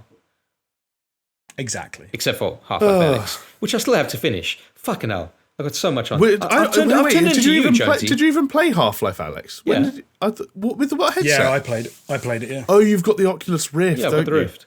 Dude, and I want the Quest 2. The Quest 2 looks so fucking sick. Yeah. By the way, apparently, as notes going down as TV films, I don't know what that means, but there's also an untitled Dragon's Lair film, untitled Tom Clancy's The Division film with Jessica Chastain and Jake Gyllenhaal. Oh, yeah. Untitled Carmen Sandiego film with Gina Rodriguez, and The Witcher: Nightmare of the Wolf, which I think is a spin-off anime film from the series. Right. Yeah. Man. And I think I read that The Witcher has been renewed for a third season. I can believe that. Yeah. I can believe that. Yeah. This doesn't have TV for some reason, so... I'm I think Wikipedia. Watch Dogs, you're saying like Watch Dogs have said they're going to make, that could be a decent movie. Because the way that you could take those elements and you could put them into a film, if you think of films like Enemy of the State or what's that like 90s film, like The Net, and so it's all like Net with Sandra Bullock. Yeah, that's the one. Do you know what I always... Those sorts of films, they kind of work, right? Jonesy, because you've got this like obscure encyclopedic knowledge of like shitty 90s films, all right? What do you think I did in the 90s? What shitty films? Didn't we all? Do you remember the name of the program that Sandra Bullock clicked on in order to activate her whole thing into the net? Name of the program? I'll never forget it, dude. No, I've got no idea. Mozart's Ghost. Oh, now, that rings a bell. They say it. But those sorts of people like those sorts of spy, hackery, cloak and daggery kind of films. You can make a cool film like that. Yeah. A lot of the others, I'm like, it depends how far they say. Like with the Uncharted film, is it going to be an Indiana Jones? Is it going to be a National Treasure? Or is it going to be some horrible hybrid where they've tried to keep elements of the games and it kind of doesn't really work? And it's a bit weird. I think that's a prime candidate for take the character of Nathan Drake, take the character of Sully and any other characters they want to involve, and just give them a great swashbuckling, darn-tooting adventure. Yeah, but they've already gone a bit off the rails, though, haven't they? Because... Well, yeah, because... Are you going to talk about Marky Mark? Yeah, okay, Marky Mark, as Sully, and then he doesn't even want to wear a moustache. Yeah, he's refusing to have a mustache. Right, so we're going to have a mustacheless How Marky. is it his decision? How is it his decision? When you're Mark Wahlberg, you could just say, no, I'm not having a mustache. If you're as bad at over the acting as head Mark like he did Wahlberg, that Vietnamese man.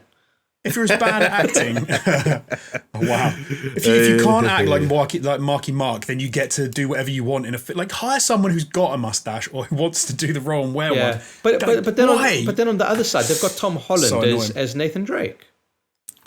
Yeah, but Nathan Drake. You can do young Nathan Drake. Part of Uncharted 3 focused on young Nathan Drake, and that stuff wasn't disastrously bad. But like, it's a bit of a shame. It's a bit of a shame. But do you know what I mean? Do you want to know a cool movie they should emulate? Not emulate, but that falls in that genre that they could do, like Sahara with Matthew McConaughey was a quality. I really liked Sahara. World romping movie that I really liked. I really liked Sahara. And that's why.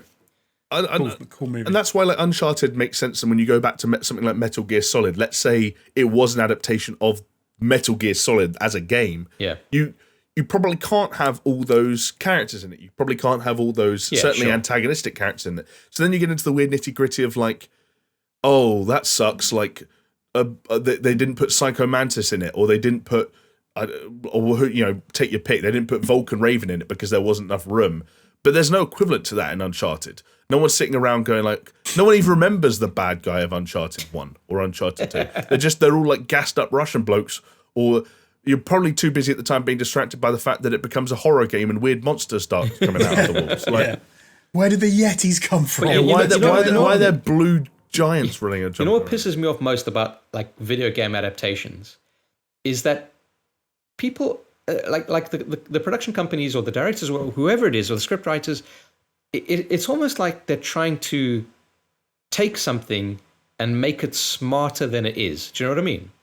Right. It's like they're always just do it. They're trying to like elevate it and like, oh no, we're adapting it, we're doing this, and like, okay, yeah, you have to adapt it because it's 1.5 to 3 hours that you've got to kind of fill out, right? But at the same time, there've been things where it's like, oh, here's this project, we're making this movie from this game, and it's like, this could be you could fucking knock this out of the park. Just give people what they want. Yeah, like the one that really annoys me is Hitman, right? Because which Hitman, one? Don't get me. Well, exactly. That's the thing. They've done it twice, and they fucked it up both times in different ways. And they in both times, like you said, it's almost like they're trying to be too smart, and they're changing shit that didn't need to be changed. Like they're changing, like Agent 47's origin story or where he came from and what. It's like you don't need to change that stuff. Yeah. Not only was that stuff just fine, but that's the stuff we know and the stuff we like, but also make a serviceable action film that can stand on its own two legs around that stuff. And they failed on both occasions. So it's like, are we getting the wrong filmmakers, or are they not getting big enough budgets? Like, why can the Fast and the Furious films be fun action films regardless of all the other nonsense going on around them, but you can't make a good action film about a hitman? It's like you can't make a good Need for Speed game. Can't make a good Need for Speed game, right? Exactly. In a world in which Fast and the Furious have bridged that gap between, driving fast and action sequences to the joy of everyone and the fucking planet by the sounds of things. Yeah. Why can't they just do the same? The thing that really made me know like Hitman the movie was going to be horrendous was the first time we see, is it Timothy Oliphant? Is that he was the first one, yeah, and it's like he looks awful bald with no hair as Agent 47. Like it was always going to fail when you can't even get an actor that looks like they fit in that world. Dude, that's a big issue. They did a worse job casting the second one. Yeah. Who was the second guy? A guy called Rupert Friend. Yeah. Don't even know who that is. He was just he just seemed like a skinnier version. The annoying thing was he's not even bald. Like you look at pictures of Hitman Agent 47, that's what that film was called. He's like a buzz cut. Yeah. He's not bald. It's not like he's got no hair. Like Agent 47 has no hair. I don't know. I think it's strange as well that what you want them to do is kind of look at the game and then take the elements that work as a film and then maybe look at films that do that right and then try and incorporate some of those elements. But for me, because that's getting smarter than they should be, right? Not smarter. I mean, but just as in know what works in film. So for example, the cloning stuff out of the original Hitman. Don't say you don't want to go and rip off the cloning from something like Judge Dredd because it's going to look stupid. Yeah. It's already done an action film. Having weird clones popping out of clone bays is strange. Don't copy that. But you can roll in like some clone kind of they're clones kind of thing into a movie that works. This is where I think they go wrong though, Jonesy. It's like you're making a video game movie, and you're making it because there's a pre-built audience, right? So just sure. Okay, so you take that as your framework, and what they always do is they say, okay, so we're going to make this movie for anyone. Anyone can enjoy it. You don't have to fucking do that, because what you're doing is you're alienating that pre-built-in audience. All you have to do is make a video game movie for the people that like the video game. And you just focus on that, and you'll have a good movie, potentially. I mean, right. There's I do wonder, though, if one of the problems they have is making a film, right, and making a game. In a film, you have that internal conflict that the protagonist is going to have these issues. They're going to change who they are fundamentally, and they're going to come out the other end different. And that's what a film is built on in a lot of respects. And then you have the plot. Games always have to be the opposite, because you have to have the character that everyone knows and loves is the character everyone knows and loves, and they just get put into weird situations. But that kind of doesn't work as a film. So I wonder if it's almost fundamentally the two things don't really connect in that sort of sense. Well, that's probably the reason why we have yet to have a world-beating video game movie, right? There's got to be one, right? There's got to be a list. Well, you look at the ones that are actually like relatively universally praised, and you're looking at Detective Pikachu and you're looking at fucking Sonic the Hedgehog. And you know why? Because they've taken kids' games and they're making them for kids. The original Mortal Kombat. Dude, I have a big soft spot for the original Mortal Kombat. I have a soft spot. I wouldn't say it's a good film. Do you want to know the highest rated live action Hollywood theatrical released video game adaptation movie? Let's hear it. Thing? By Metacritic, it is Mortal Kombat, followed by Detective Pikachu and then Prince of Persia. By Rotten Tomatoes, it is Detective Pikachu, followed by Sonic, then Tomb Raider, then one that we don't discuss that much, Rampage, the 2018 Rampage with Dwayne The Rock Johnson. Right. that like I think people almost didn't even know wasn't technically an adaptation of the video game Rampage. The game, yeah. Do you know what? I haven't seen that movie. I played the game back in the day, but I haven't seen the movie. Because the trailer looked like absolute trash. Hey, it got 51% on Rotten Tomatoes. Okay, yeah. Oh, dude, no, I have seen the movie. I have seen the movie. Is that the one where they end up on top of the building and the gorillas like... Let me ask you this, Jonesy. Have you watched the Dwayne "The Rock" Johnson film in, let's say, the last 5 years, where he's running around with a giant fucking ape? Yeah, that's what I'm saying. Like a gigantic ape. But isn't it the weird story that it's actually like... Were there other giant animals like the video game Rampage? A big wolf. Almost like the video game Rampage. That film is so bad that I've blocked it out. And that is on the list as one of the best. Hey, 51%, can't go wrong. That is, yes, you can. That film is trash. Hey, Chris, how about do you want to know where Warcraft sits? I mean, sure. 28%. Oh, this is on what? On Rotten? Rotten Tomatoes, 32 out of 100 on Metacritic. One of the worst. Do you know what I'm going to put out there? If I like someone it, dude. hasn't I've watched it played 3 or seen, times. I've seen it 3 times. Twice in the cinema. If someone hasn't played or seen a little, and you want a little combo, and this works the other way around, to be fair, play Butcher Bay. Watch what's it called? Pitch Black. Pitch Black. And you will do yourself a massive favor because that is an awesome game and a great movie. Yeah, you'll have a brilliant time. That's a decent one. Yeah, true. Vin Diesel used to know how to do it because that's always been his shtick, right? He always cared about video games and he oversaw, and now that recent Fast and Furious Crossroads thing seemed like the biggest train wreck of the year. Oh, there you go. Do you know what? Bring back DOA Dead or Alive. That's all I'm going to say. That was a good movie. You know why? Because they understood all you have to do is have hot bitches beating the shit out of each other, and that's your movie. Ooh. Yeah. I mean, that's your movie. Give Holly Valance another Hollywood film. That's all I want. Hell yeah! All right, Give her another guys. starring role. You know what? Before we where is Holly Valance? That's what I want to know. I don't know. Where is Holly Valance? She's married with 2 kids. I can tell you that much. Love and marriage. That's what it does. All right, fellas. Before we get, I'm starting to smell the 2 hours, and I want to get out of here before then. All right. So. Oh my god. Oh, what? What have you done? I'm just thinking, like, this must be one of the most depressing things in the world for someone who was actually almost a household name at some point. Yeah. Holly Valance's Wikipedia, you go through her career, 1999 to 2003, loads of stuff about the music, 2004 to 2011, stuff about her acting, 2012 to present, i.e. the entirety of the last 8 years. It just says, in 2013, Valance was a mentor and judge of fashion competition Shopaholic Showdown. 2015, she starred in the action film Red Herring as Angela. And that's it. She was in Shopaholic Showdown in 2013, one small role in 2015. And then there's a link that says, if you wish to hire Holly Valance for your birthday party, click here. Yeah. Holly Valance is now on Cameo. Cameo, fucking hell. Everyone's on fucking Cameo. We should be on Cameo, boys. But anyway. We should be on Cameo. We do this every week. We don't need to be on Cameo. Someone could leave a comment in the YouTube video saying, can you say this? And we'd probably say it. Yeah, we most definitely would. All right, fellas, I think that's it for today. I had a good time. Thank you for joining me. Don't forget to check out our Patreon. And all that's left is a code word. And I think I've got a decent one. All right. All right. What if the code word was, this is my confession? And then they can start off the comment with, like, this is my confession. And then just say something. I like it. Yeah, sure. That sounds good. Because, and then they have to put a confession. Well, they don't have to. It'd be like, this is my confession. I really want Mileena to nibble on my cheeks. Yeah, it doesn't have to be like a real confession. I killed my twin brother when I was 5. Like, just put a bullshit confession. I ate my twin brother in the womb. Yeah. Jesus Christ. All right. And with that, thank you so much for watching. Hopefully a little bit... this is what happens when we're low on news, boys. Just fucking... Hey, next week will be better because hopefully we'll have a Night City Wire to kind of discuss. Anything. Anything, please, God. But until then, thank you so much for watching. If you're watching on YouTube, don't forget to leave a comment, hit the like button, and drop us a subscribe. And if you're listening on a podcast platform of your choice, good. See ya. Bye. Bye.